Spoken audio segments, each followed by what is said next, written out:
Hi my dear HSC friends, this is Rayan. You're watching HSC Expert YouTube channel. Today our topic is hierarchy of hazard controls. If you are new to our channel, please subscribe our channel and press bell icon so that you will get notification when we upload HSC related videos. Thank you. Let us start video now.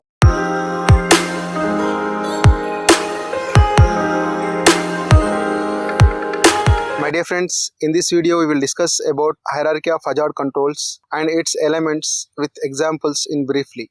Friends, we will understand first what is hierarchy of hazard control. The hierarchy of control is a system for controlling risk in the workplace, and hierarchy of control is a step-by-step approach to eliminating or reducing the risk. The idea behind this hierarchy is that the control methods at the top of graphic are potentially more effective and protective, but bottom elements are very less effective compared to top elements. In hierarchy of hazard controls, there are 5 elements. First one is elimination, second one is substitution, third one is engineering controls, fourth one is administrative controls, last one is personal protective equipments. Friends, we will discuss here all elements in briefly with examples. First one is elimination. Eliminate hazard or remove physical hazard from workplace. Friends, elimination is the most effective of the 5 members of the hierarchy of hazard control in protecting workers. Elimination is most effective early in the design process when it may be expensive and simple to implement. It is more difficult to implement for an existing process when major changes in equipment and procedure may be required. Examples for elimination. First one is avoid entry into the confined space and clean the tank from outside. If the person is working from outside, he may not be exposed to hazards. So in this process, automatically we can eliminate the hazards without entry into the confined space and working from outside. Removing flammable material from area where hot work is being performed. In this process, we can remove flammable material and we can prevent from fire hazards. Second one is substitution. Replacing a hazardous substance or work practice with a lesser hazardous one. My dear friends, the substitution is the second most effective hazard control. Involves replacing something that produces a hazardous with something that does not produce a hazard or produce a lesser hazard.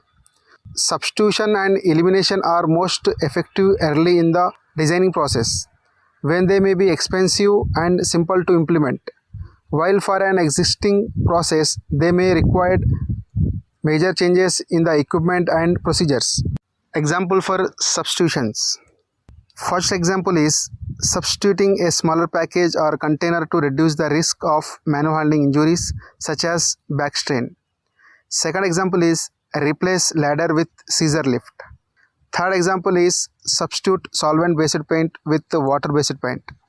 Third is engineering controls.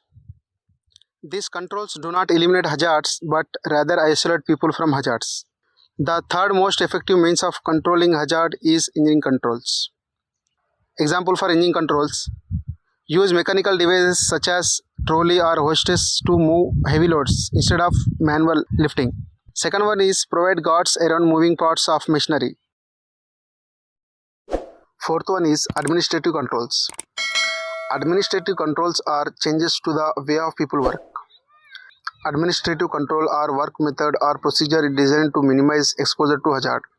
In most cases, administrative controls use system of work to control the risk. Administrative controls do not remove the hazard but limit or prevent people exposure to the hazard.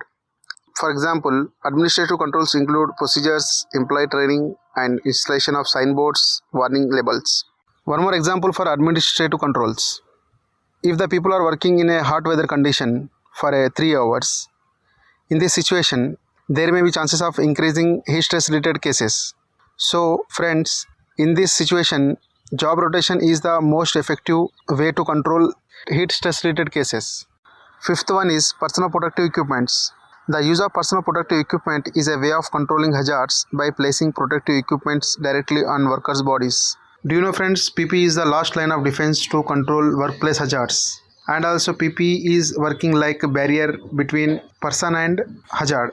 Examples of personal protective equipments include respirators, gloves, protective clothing, hard hats, goggles and earplugs.